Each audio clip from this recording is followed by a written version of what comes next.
估唔到我第一次嚟東歐，竟然係呢個國家摩爾多瓦。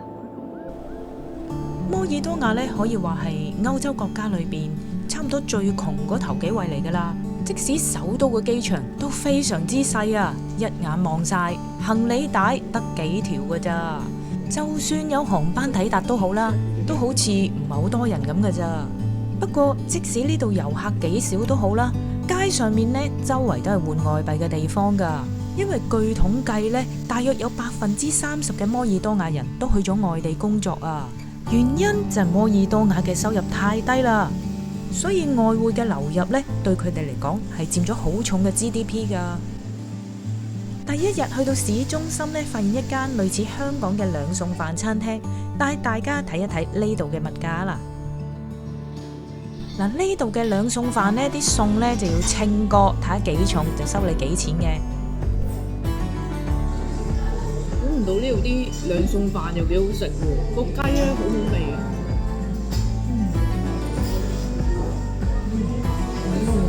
幾滑。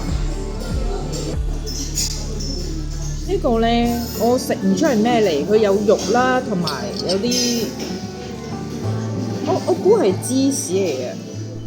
其實摩爾多瓦小遊客真係唔出奇啊！嗱，大家睇下呢，我酒店附近呢個巴士站完全冇標示噶。如果唔係我識少少俄文，問下人都上唔到車啊。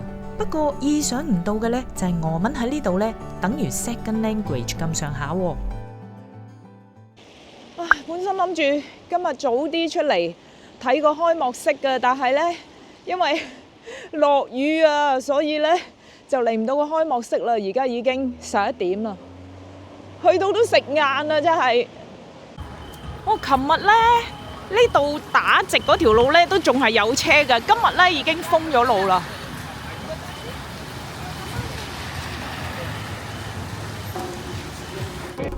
終於嚟到入口，而家買飛入場啦。我見一個呢俾卡嘅 counter 啦，同埋俾 cash 嘅 counter 啦。不過多數都係揀卡㗎啦呢度。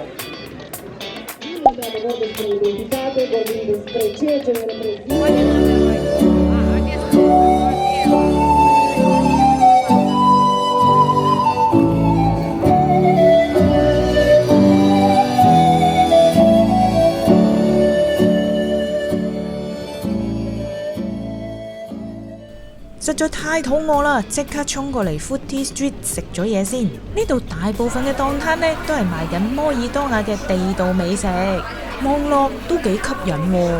哇！呢度咁大個串燒，嗰啲香味聞到都流晒口水啊！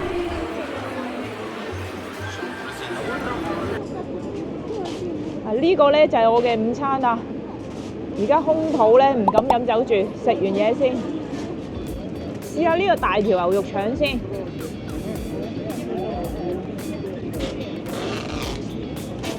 哇，好食喎！好好食啊！呢個牛肉腸，佢呢個包咧應該係當地嘅嘢食嚟啊。佢有，我懷疑係 Canberry 嚟嘅呢啲，唔係藍莓嚟嘅，因為佢紅紅地色。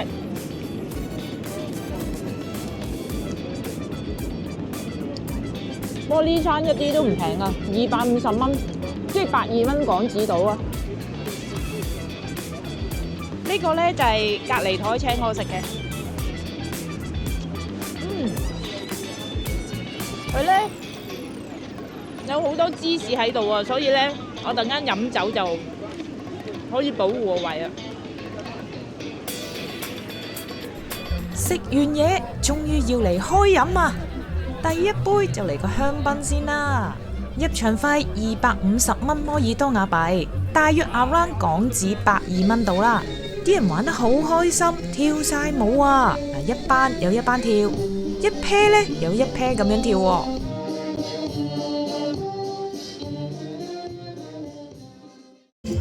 一落雨咧，搞到成個拍攝咧好麻煩啊！因為我唔可以攞攝影機出嚟咯，只可以攞電話去錄咯，所以好混亂啊！坐咧又唔方便喎，食嘢咧又周圍落晒雨咁。我以為落一陣會停啦，都係好在我着呢件係有少少防水嗰啲啫。呢個又話係Moldova 嘅立飛。呢度啲人真係好 nice 啊，主動埋嚟話要幫我影相啊。本來落雨都落到冇晒心機噶啦 ，but they really made my day。The next day， 今日終於好天有太陽啦！好天啊，爭好遠啊，個氣氛仲熱烈啊！我發覺呢度除咗紅酒之外呢，台台都有呢啲發酵飲品啊，賣到好平噶。跟住同其中一個檔主傾偈啦，佢話呢啲呢唔好睇小佢，酒精低啊，好快上頭噶。但我就係第一次見到咯，好得意啊！呢度有差唔多9成9嘅紅酒我都未見過啊，但係我試咗好多隻之後呢，都覺得幾好味噶。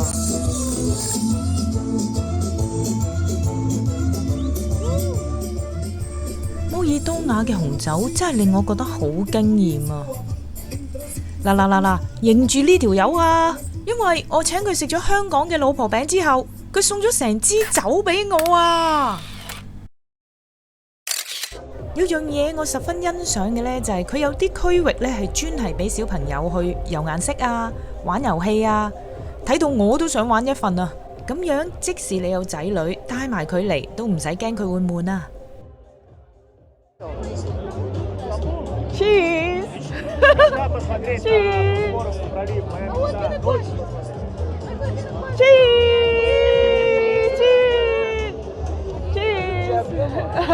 No, is Hong Kong 嘅 Hong Kong。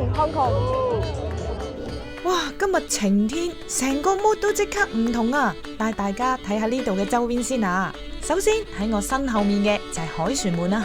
喺凱旋門後面呢，就有座教堂，呢座教堂叫做聖誕主座教堂。東正教嘅教堂呢，我曾經喺希臘同埋喺莫斯科都去過噶啦。我係幾中意參觀東正教教堂噶，因為呢，佢裏邊呢好靚噶，帶大家睇下啦。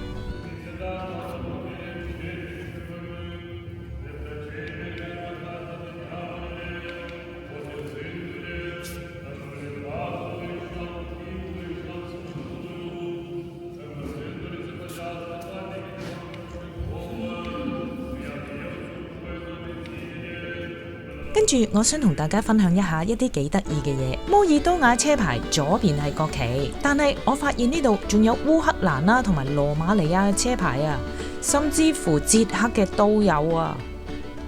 其實咧冇諗過東歐嘅第一個國家我會先嚟摩爾多瓦嘅，但係因為啱啱10月咧係佢哋嘅紅酒節啊，每年咧就係一次呢個紅酒節咧，我就覺得唔可以錯過，順便仲可以睇埋佢全球最大嘅酒窖添。呢個酒窖咧真係好誇張啊！如果你揸車喺入邊行咧，我諗要2個鐘啊，因為佢有成200幾公里長㗎。不過當然擺酒嘅唔係全部都擺晒啦，好似聽聞得幾10公里係會擺酒，但佢藏酒量都非常豐富。咁稍後我去睇呢個酒廠嘅時候咧，大家就可以睇到㗎啦。唔係酒廠係酒窖。其實摩爾多瓦咧可以講話係歐洲頭幾位最窮嘅國家嚟㗎啦。因為佢係內陸國啦，本身又以農業為主啦。最慘咧，因為你以農業為主咧，你嘅運輸成本就變得好貴啦，因為你冇海港啊。不過咧，仲有個原因嘅，因為摩爾多瓦咧，佢本身嘅人均收入唔高啊。大家估唔估到幾錢啊？係得4-5千蚊港紙一個月㗎咋。所以咧就好多人才外流。人才外流嘅國家咧，想發展起嚟真係唔容易啊，因為你啲人才都出晒去第二個地方做嘢咯，就冇人喺翻留喺國家入邊發展啦，係咪 ？Room tour， 雖然我都覺得大家未必會嚟噶啦，都姑且睇下我住嘅房係點啦。間房好大啦，好新淨啦，好似啱啱起好咁啦。最誇張嘅呢，就係竟然有 free wine welcome drink， 呢次唔醉都唔得啦，真係。幾好喎景觀，佢俾咗算高層嘅我噶啦，5樓出邊，哇，真係冇乜高樓大廈嘅呢度。咁咁雖然出邊啲凳唔算好靚啦，但我相信呢間已經算係幾靚噶啦，酒店嚟講呢度係。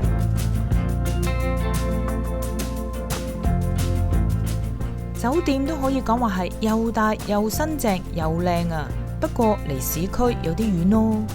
好，睇埋個 toilet 先。OK 喎，真係好新淨。不過佢都係比較舊式啦，都係仲係用緊啲熱水爐。冇浴缸唔緊要啊，好新淨啊！應該感覺似又唔係啱啱起好喎，都有少少積，但係好新咯，好乾淨咯。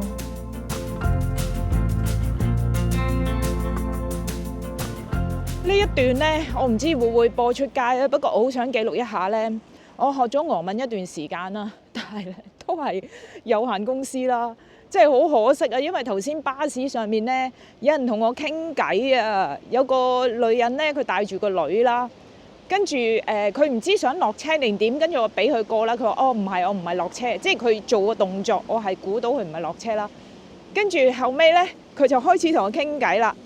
咁呢，佢問我嚟做咩啦？我估計佢同我講嘅説話，我就話係旅行啦，因為旅行嘅俄文呢我都仲識嘅。咁跟住呢，有一紮嘢佢講呢，我又唔知佢講乜啦。跟住我就話都係嗰啲説話啦，我嚟呢度10日啦，跟住我就聽到佢問我喺邊度住，即係我估佢呢，因為我聽到住呢個字呢，我就覺得佢應該係問我係喺邊度嚟嘅，因為佢唔會問我住呢度邊度酒店㗎嘛，係咪？咁我就話我喺香港嚟嘅，跟住我就答中咗啦，跟住我就知道，跟住佢就同我講呢個係我個女啊，因為我知道俄文呢 Jevchka 呢就係女嘅意思咯，即係佢個女啦。跟住又講一集唔知咩，就簡單溝通到咯，即係好似我上巴士咧問幾錢啊張飛，我同埋佢答我幾錢咧，我係明咯，但係再講深入啲咧就又唔得啦已經。哇！啱啱過馬路，我錄住部機好似唔係咁好，我要記錄返呢個旅行好特別嘅。一個回憶先，因為唔知仲會唔會有外地人同我傾偈啦。不過我帶咗啲老婆餅嚟，我唔知有冇機會請到當地人食。啊，頭先點解我唔俾啲佢食嘅？哎呀，蠢咗，應該俾2個老婆餅佢啊嘛。哎呀 ，shit！ 冇諗過真係可以嚟到呢個紅酒噴泉啊，好感動啊！去完酒莊，仲有唔少得嘅，梗係試下當地嘅美食啦。哇，原來都仲有，幾乎都仲有火車嚟緊嘅，即係都有個 schedule啊！